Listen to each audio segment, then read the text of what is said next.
नमस्कार, मैं रूप चौधरी प्रथम प्रवक्ता में आपका स्वागत करता हूं। आज हम चर्चा करेंगे कौन बनेगा दिल्ली का मुख्यमंत्री।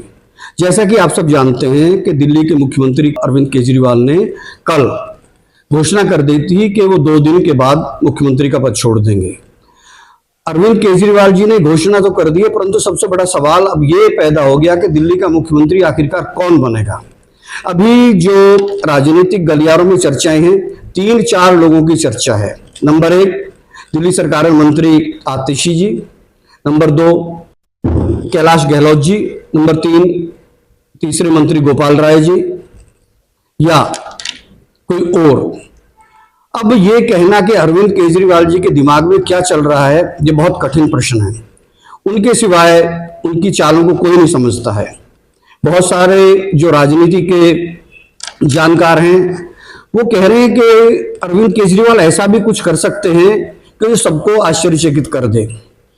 अभी तक जहां तक मेरा अपना राजनीतिक अनुभव है और एक पत्रकार के तौर पर जो मैं अरविंद केजरीवाल जी को समझा हूं, मुझे जो लगता है जब वो अपना कल इस्तीफा दे देंगे, इस्तीफे की घोषणा के बाद उनकी एक तिथि तय होगी कि विधानमंडल की बैठक होगी, सारे विधायकों को बुलाया जाएगा, उनसे राय ली जाएगी। उसमें हो सकता है कि सारे विधायक कहें कि नहीं साहब आप ही मुख्यमंत्री रहिए, और अरविंद केजरीवाल ये कह सकते हैं कि दिल्ली के सारे विधायक चाहते हैं कि मैं ही मुख्यमंत्री रहूं, तो लिहाजा मैं इनकी भावनाओं को मान लेता हूं। वो ये भी कह सकते हैं कि हम जनता से राय शुमारी कराएंगे, जैसे कि घोषणा कर रहे हैं मैं गली गली जाऊंगा, घर घर जाऊंगा, लोगों से पूछूंगा। परंतु उनका रहना कानूनी पेचीदगियां इतनी है कि अरविंद केजरीवाल मुख्यमंत्री पद पर नहीं रह सकते, क्योंकि उच्चतम न्यायालय में बहुत सारी पाबंदियां लगाई हुई हैं उनके ऊपर, और ना वो दफ्तर जाते ना जा सकते, ना कोई फाइल साइन कर सकते। तो उनका तो ये असंभव है कि वो खुद अपने आप को स्वीकार करें कि मैं मुख्यमंत्री बना रहूंगा।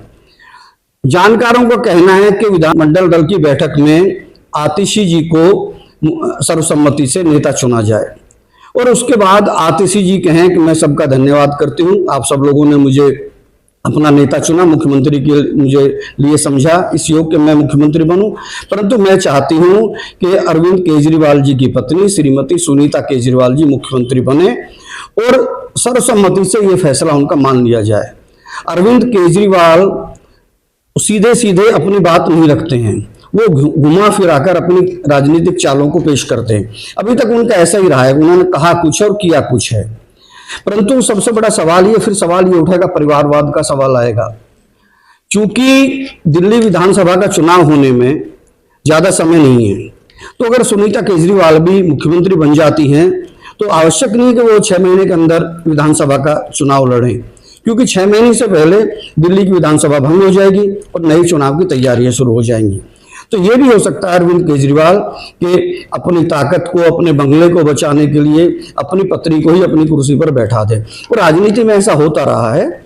ये बिहार के मुख्यमंत्री लालू यादव जी भी ऐसा कर चुके हैं। जब वो जेल गए थे तो उन्होंने अपनी पत्नी राबड़ी देवी जी को मुख्यमंत्री बनाया था, जबकि राबड़ी देवी जी को सरकार चलाने का कोई अनुभव नहीं था। बहुत सारे लोग ये भी चर्चा कर रहे हैं कि अरविंद केजरीवाल ऐसे किसी व्यक्ति को अपनी खड़ाऊ मुख्यमंत्री बना दे कि जो उनके इशारों पर काम करे, उनके बहुत विश्वस्त हों और वही सरकार को चलाए। परंतु अभी ये कहना बहुत मुश्किल है कि उनके दिमाग में क्या चल रहा है। अरविंद केजरीवाल आप जानते हैं कि जितनी राजनीतिक नौटंकी वो करते हैं, भारत की राजनीति में दूसरे ऐसे लोग मिलना ढूंढना बहुत मुश्किल है। वो अपने झूठ को भी इस तरह प्रस्तुत करते हैं कि जैसे देश के वो बहुत बड़ी सच्चाई के हिमायत करने वाले हों। भ्रष्टाचार पर उन्होंने इतना भाषण दिया कि देश की जनता को लगता था कि अरविंद केजरीवाल बहुत ईमानदार नेता हैं। दूसरों पर लांछन लगाने की उनको महारत हासिल है। हमेशा दूसरी सरकारों पर दूसरे लोगों को कहते रहे सब भ्रष्ट है, भाजपा भ्रष्ट है, कांग्रेस भ्रष्ट है, दूसरी पार्टियां भ्रष्ट है, परंतु खुद को सर्टिफिकेट वो देते रहे।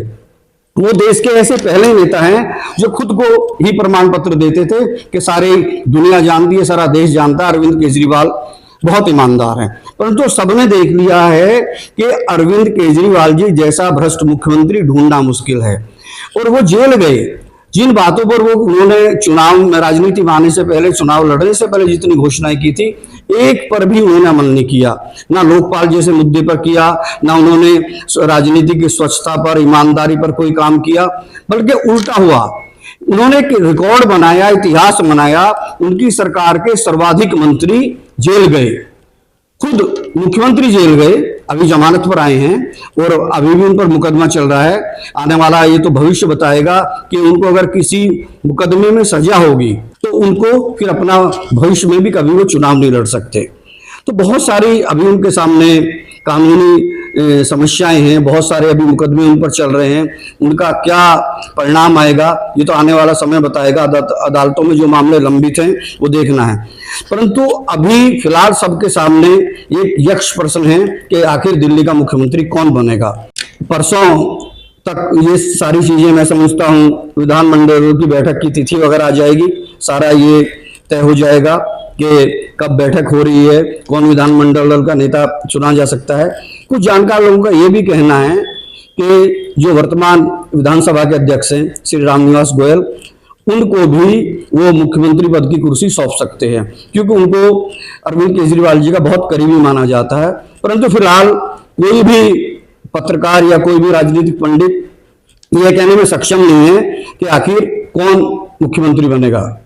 आने वाला समय ही बताएगा दिल्ली का अगला मुख्यमंत्री कौन होगा। तब तक देखते रहिए, आप सारी खबरों पर नजर रखिए, हमारे चैनल को सब्सक्राइब करिए, लाइक करिए और अपना आशीर्वाद बनाए रखिए। आपका बहुत बहुत धन्यवाद। नमस्कार।